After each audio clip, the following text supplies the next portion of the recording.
Welcome to the Rankings Podcast, where we feature top founders, entrepreneurs, and elite personal injury attorneys and share their inspiring stories. Now, let's get started with the show.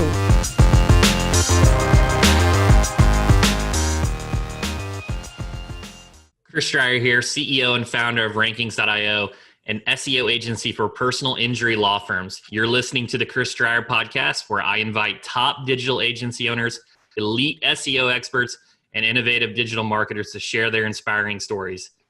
I'm excited today because I have Nathan Gotch, the founder of Gotch SEO, on the show today. Nathan his agency is based in St. Louis, Missouri. Gotch SEO helps local and national companies increase their organic rankings and traffic. Nathan has also has created Gotch SEO Academy, an elite SEO training course designed to level up your search engine optimization skills. Nathan, welcome to the show. Thank you. Thanks for having me. So let's dive right in. So how did you get started with Gotch SEO? Where did the idea come from? Yeah, gotta go way back to that. So Gotch SEO was really just the product of me being involved in my side projects for SEO purposes. So back in 2011, I started my first blog when I was trying to figure out ways to make money online, like everyone else pretty much does. It seems to be the common path.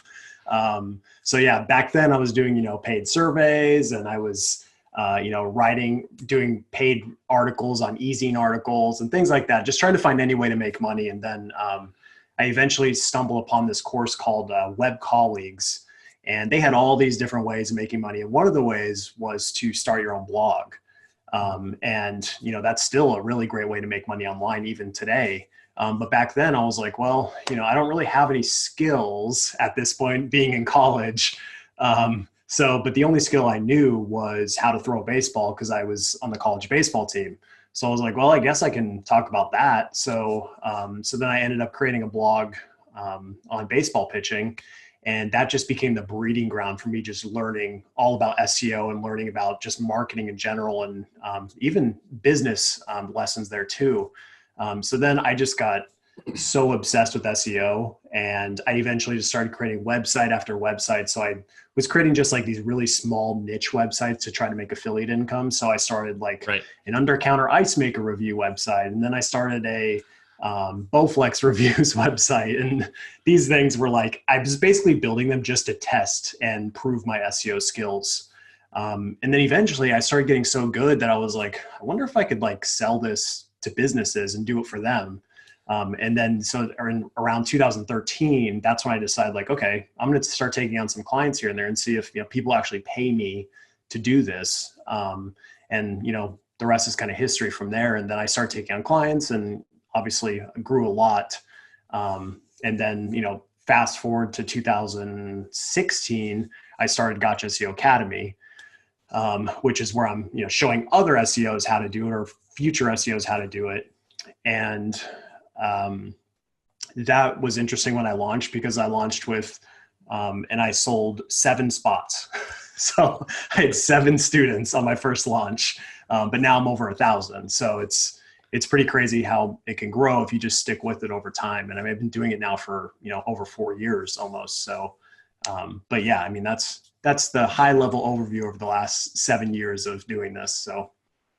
Yeah, so I have tons of questions here. I'll try to keep them short. So first, with the e-zine articles, so did you just have a collection of the e-zine mugs from your authorship? You remember how they used to send out those mugs every time? Yeah, so I don't think I even got to that point where I was so a lot of the articles I was writing, I was trying to make income directly from e-zine articles, but I was actually using them to link to my niche websites. Because that was actually a really effective method back then. Back then, really anything worked. And things have changed a lot since then. But before, you could really be gray hat and do a lot of artificial stuff. And there's really no reason not to, because it was working so incredibly well. You'd be ridiculous not to even do it because it was so easy. Right. But things have changed a lot since then. So. Absolutely. So you mentioned you started with 6 or 7 of those beta members at the very beginning. I can tell you right now what I see of the Gotch SEO Academy. I'm a member. Several of my employees are members. It's the best collection of SEO training on the web. It's very organized. It's up to date. What were those early days creating the academy and this membership, this course, compared to doing the traditional affiliate marketing and those types of tactics? Oh man, radically different. Yeah. The affiliate marketing it's purely a traffic play. You're just thinking about, okay, how can I get as much traffic to these websites so I can get more affiliate conversions? And obviously, you bring conversion rate optimization in there too. But ultimately, once you send those people off your site, it's kind of up to the company to make those sales. So it's kind of hands off. You can just focus purely on traffic, which is great for beginners because you don't have to do a whole lot and have a lot of moving parts.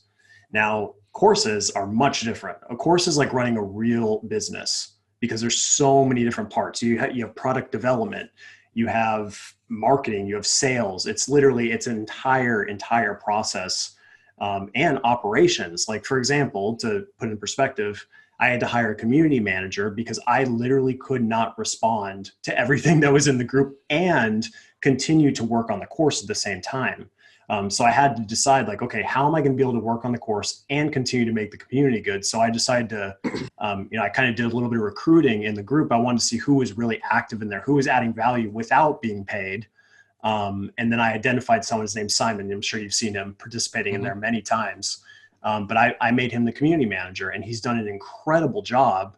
And he's made my life a lot easier because now I can focus purely on the course, which is really my bread and butter. And so, it's totally different. And it's, there's a lot of stuff online where people are like, yeah, start a course, start an information product because it's such an easy way to make money, but it's not actually that easy.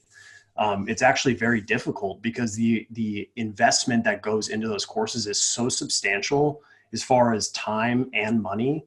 Like, I mean, I've paid my video editor probably, I don't even know at this point, $40,000 probably just editing that training. So, you can obviously do it much cheaper, but I want it to be the best. I have extremely high standards. So I can't just do like one of those ones where it's like, hey, this is how you do it. And then there's like uhs and ums and like people messing up on the recordings. Like, I can't handle that. It just drives me insane. So I have to have it edited like perfectly, and to get rid of all my mess ups in the content too. So it's crazy. And the course has gone through so many iterations. Like, the first time I launched it, were only like 7 people joined. And actually 2 of those people were from a contest. So it was actually only 5 people who joined. And actually, I'm pretty sure 3 of them refunded. So I had a net of 2 people who stayed on. So yeah, and that refund rates are very high with information products typically. Right. But looking back, I deserve to have 100% refund rate with that course that I put out. Like, I was grateful to even have 2 people that stuck with it. But the first iteration of it was all text-based content. I didn't do any video. And the reason was just because I was insecure about getting on video. And that was ultimately the reason. I was like, I'm good at blogging, I'm good at writing. So I'll just like take that and put it into a course form. And that's what I felt comfortable doing. But then eventually I was like, yeah, this isn't going to work. I need to do video. So then the second iteration was all like over the shoulder videos. And it was rough. It was really rough. Bad audio, like me stumbling over my words, just like really bad. And I did literally hundreds of these videos in that second iteration. And then the third one, I was like, you know what? I'm going to redo them all. So I literally redid every single video that I did. And that's when I brought a video editor and I made them much better. And a lot of those videos are pretty much still on there. With the new editions are obviously even better than those. Right. But it's just a constant process of iteration, at least if you really like are dedicated to it and that's what you want. Like, I'm thinking about this on a 10-year level. Like, I don't want to just create a course to make a quick buck. Like, I want this to be a massive community of people who can really learn SEO. So I'm thinking about it long-term, and I take it seriously. So. Yeah. So I was going to say, what was the biggest turning point or how did you get traction? But it seemed, everyone talks about this overnight success, but your overnight success was tedious action, continuous improvement over and over again. So would it be fair to say that it wasn't like there was one thing that you did, it was just a combination of all these activities? Yeah, I mean, I wish, I wish it was easier. But it's like you look back and you're like, you're happy that you went through that process because you learned so much. You're like, that isn't what I want. Like you look back and you're like, those standards are too low for where I want to be now. And it's, you just don't know, like, you don't know what you don't know. So like you have to do it and then you figure it out along the way. And I personally think that's the only way to really improve anything. You just, because everyone's bad at something when they first started. Right. Like it took me, I literally avoided video like the plague for the first like 3 or 4 years of my business. I was like, I'm not going on video. I refused to do it.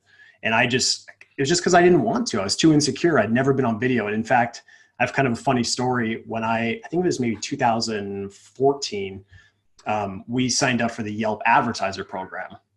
And what they did with the advertiser program is they had you record a video for your business. And so they had this person from Yelp come in. It was maybe like a third party person that they hired.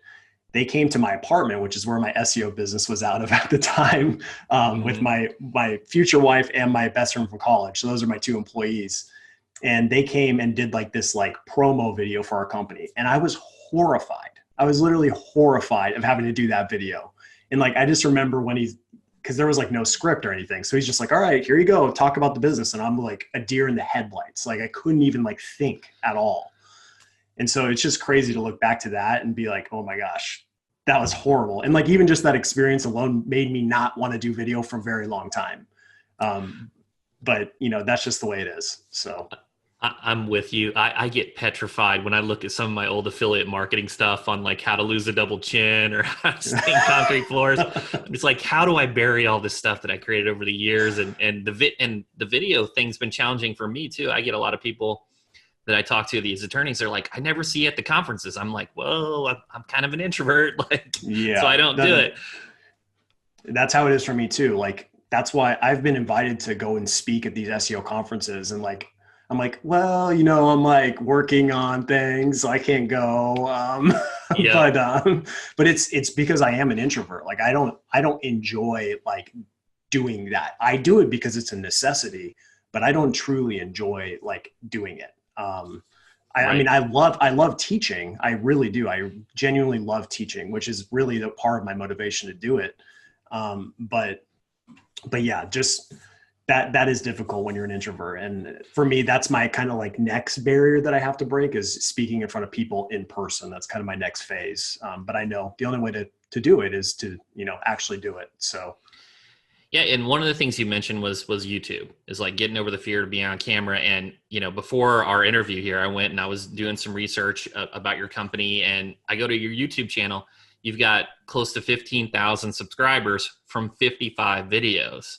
Yeah. So let's jump over to YouTube marketing for just a moment, because, I've seen YouTube channels with hundreds of videos with a lot less subscribers or even thousands. I went to a channel a few days ago that had 1,200 videos that had less than 1,000 subscribers. Yeah. So what have you learned from being able to get so much traction with, in my opinion, not a ton of videos on YouTube? Yeah. Extreme focus on keywords. And I've tested various things. Like I've had a phase where I like tried to publish every day for like 2 weeks. And you get a little spike and then it's nothing. And that's how that type of publishing works. Like you'll get an initial spike and as soon as you publish, but because they're not keyword targeted, because they're not extremely high quality, they just don't get that long lasting traction. So actually, a lot of my growth actually came from one video that I did very early on about how to develop an SEO strategy. And that video is really long. It's like an hour long almost. And it's been ranking for SEO strategy in YouTube for a very long time. And that one just continues to drive me subs. But I basically took my findings from that video and then started doing that with my future videos. So things that I've learned, number one, always target a keyword, super critical. And then number two, longer videos work much better. And then number three, investing in production always works better. Anytime I've tried to do a video where I didn't invest heavily in production, it didn't do as well. But every time I do it, I think it's like, anyone can publish a video that isn't highly produced, right? Anyone can just turn on the camera and start talking. And unless you're extremely charismatic and you can just like hold people's attention because of you have a unique personality trait, like Gary Vee, for example, he doesn't need extreme editing because he's so incredibly engaging as an individual. But I'm not that way. So I need to add things to my videos that keep people engaged and increase that watch time as much as possible. So like if you go to my most recent video, which I spent I should say my video editor spent over 2 months editing that video. And so you think about it, like that's a lot. And that was just for a 30-minute video. And the one thing I always think about too is like, you think about how much work goes into like a 60-second commercial on TV. We're talking like they have huge production teams, huge budgets for a 60-second commercial. And people on YouTube throw up like a 30-minute video without even a single bit of editing and they think it's going to be successful. Like it's hard to hold people's attention. It's very, very difficult. So that's half of the battle that I try to attack on YouTube. And then as far as like me getting more subscribers and more views, I just use my email list. So every time I publish a new video, and the thing is, because I don't publish a lot, when a new one does come out, I can promote it like crazy. And so that's kind of been my strategy. And I'm still learning a ton. Like I'm still pretty new on YouTube. So, but for me personally, trying to rank in search, and then also trying to rank in suggested videos too, which is a huge views driver. So. Yeah, there are tons of nuggets here. So when we look at Amazon and we think of their core algorithm, it's mostly dealing with the shopping cart and seeing which products sell. When we think about SEO, and there's all kinds of debates, but a lot of it's content quality, UX, and links, and like those factors. And then would it be fair to say that YouTube is more about engagement and length of time watched in addition to those keywords? Yeah, definitely. Engagement's huge. And I did a little test, and I don't know if you saw this, but it was I think it was actually last September. And I published this video about free SEO tools. And really I was trying to rank for SEO tools, but free was a little bit longer. So I thought I could rank for that. And it was competing against like, Neil Patel, who has 500,000 subscribers, something crazy. But what I did is I told everyone on my email list and everyone who followed me on social, as soon as I published, to go and just leave a comment below because I was conducting an experiment. So I got like tons of comments of people just, trying to become a part of this experiment. And I think I told them, leave a comment, like the video, and watch the entire video. And within like, maybe 30 minutes, this thing was ranking in the top 3 and it hasn't left since. And it's all because of that user engagement. And obviously like it was a pretty good video too. Like it wasn't a bad video. Absolutely. But that is such a huge factor on YouTube. And which makes it, obviously Google search has been trying to incorporate elements of that, but it's a little more difficult. But YouTube, it's very clear cut. Like they watched X amount of video, they left a comment, and they liked the video. That means they're very interested in this content. So I think it's a little bit easier for them to make that determination when it comes to video. But obviously, on the Google search side, they can use dwell time and, are they bookmarking these pages and other factors like that, which we can get into if you want to. But yeah, you really segmented, you really transitioned to that easily for me. So now that you've taught hundreds of lessons on SEO, you've been doing SEO for 10 plus years. A long time. If you had to list like the 3 highest value activities that you could do to help your SEO succeed, what would those be? That's easy. Content, UX, and links. Those three things. If you can get those 3 things right, you're going to be good.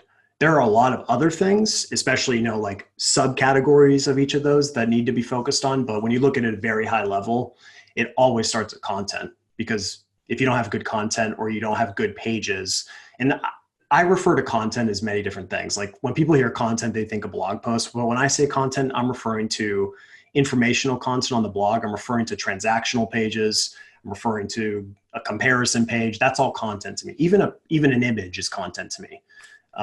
So yeah, I mean, that's the foundation of everything. So, and like when we start a new SEO campaign, that's my focus, and my team's focus is 100% on getting that part right first. And once we get that foundation strong, which is, optimizing existing assets, deleting a lot of content, redirecting content, which we talked about recently on the phone, but, right. Going through that process to build that strong foundation is so critical. Like what we talked about, just so who's watching knows, I had a client come on and they had just thousands and thousands of pages, and they're a lawyer, and there was no reason for them to have thousands and thousands of pages. So we literally deleted, I think it's up to now 98% of their content. And most of it we didn't even redirect, just straight 404, like gone. And their performance has been climbing. And it's just because when you have that much content and it doesn't have links and it's not adding anything new, it's causing so many different issues. It's causing index bloat. It's going to cause issues with crawling. It's creating duplicate content. It's creating keyword cannibalization. So, I'm very deliberate with what new pages will go on a website. That's so important, because adding pages just to add pages is pretty much the worst strategy you can have, unless you're doing some sort of scale model like Amazon, where it's user generated basically, but they're not a normal situation. So Yeah, it's interesting you say that, and I 100% agree. Google's trying to provide the best answer for the consumer. So, when I talk to my prospects, there'll be a car accident lawyer in Chicago, and let's say they're like, "Why isn't my car accident lawyer page ranking? I'm targeting the keyword. It's 2,000 words. Why isn't it ranking?" I'm like, well, 99 of your competitors have a 2,000 word article that targets the exact same keywords. How is yours different? How is yours better? And I just think that Google just filters out all the junk. And I think that's 100% the right strategy, to just nuke that content that's not performing. Yeah. And it's actually, not a fun conversation. No, it's not. It's not. But, hopefully you've built enough trust with them that they're saying, okay, you are the expert. We're going to trust what you do. And it takes a lot of guts as an SEO company to make those decisions. Like when I make a decision like that, like I'm a little bit nervous, like this could go wrong maybe, but most of the time it doesn't. It usually goes right. And when you have a lot of experience, you have to be able to have the confidence to make those big decisions. And I think that's actually one of the biggest issues I've seen with a lot of companies that leave their SEO company and come to me or other companies, is that the previous SEO company was afraid to make those decisions. So they did little Band-Aids and little modifications just to, they knew it was a problem, but they didn't want to have that conversation about, okay, hey, you're gonna have to delete all your content. Right. So, and I understand that makes sense. Like you want to keep the client, you don't want to go through this period, because I'll give you an example with this particular client. I told him, I'm like, I'm just going to let you know things are going to get volatile here for a second. Like for the next couple months, things are going to get really bad. Like your rankings are going to fall. You're going to fluctuate. It's going to be crazy, but just give me the time that we need and it will stabilize. And that's exactly what happened. And it was actually even less than that. I always prepare for the worst, but It was only like a couple weeks of just really down rankings, crazy fluctuation. And now it's just, everything's up now.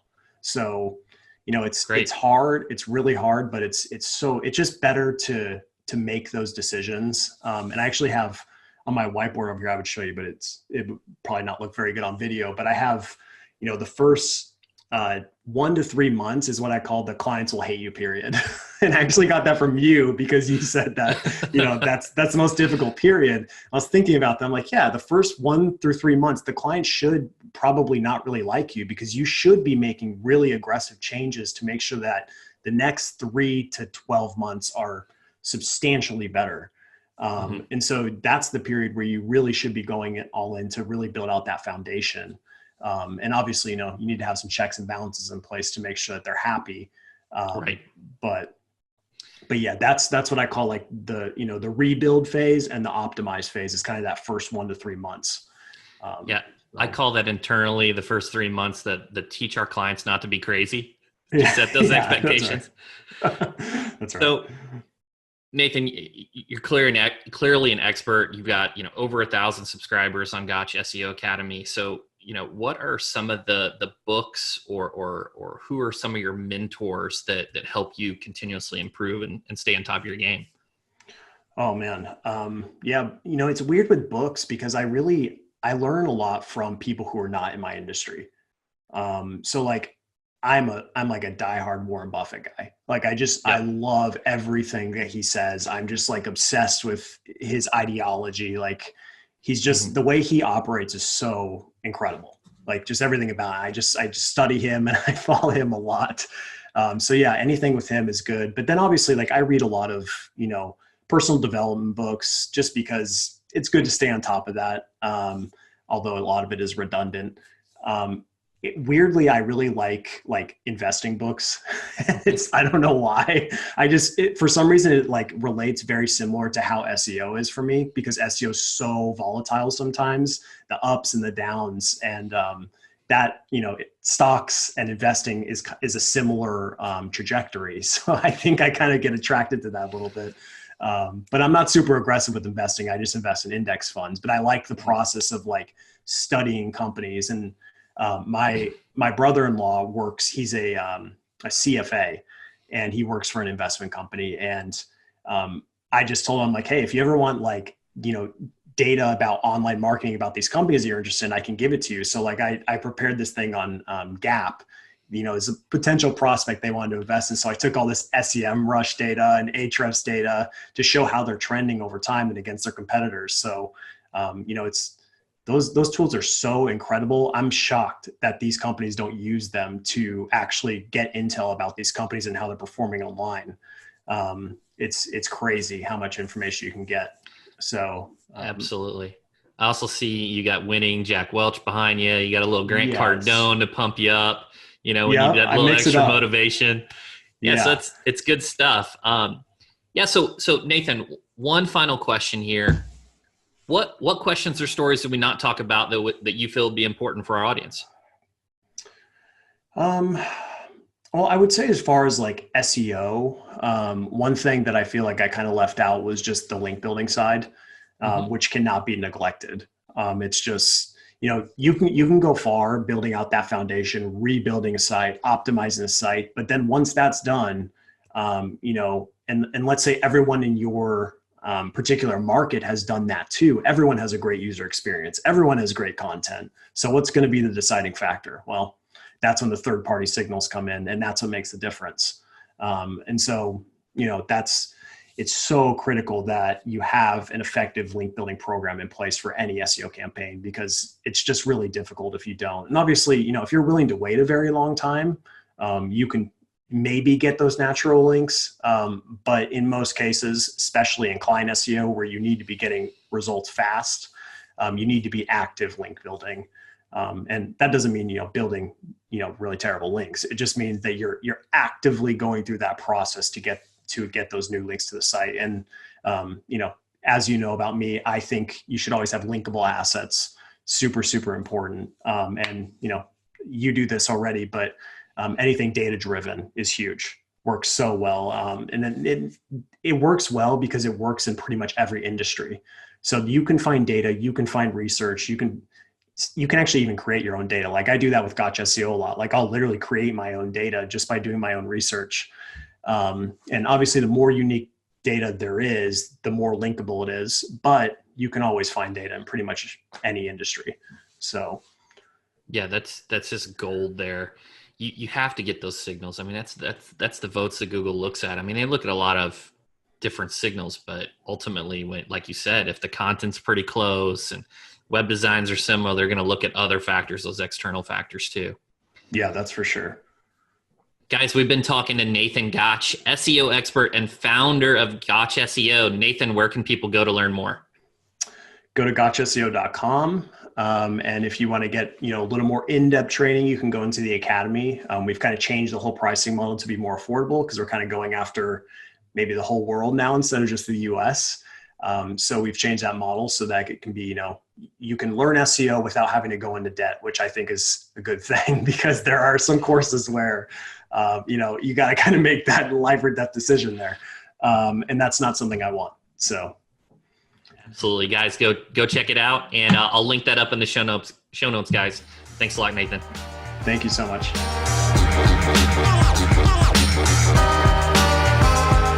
Thanks for listening to the Rankings Podcast. We'll see you again next time, and be sure to click subscribe to get future episodes.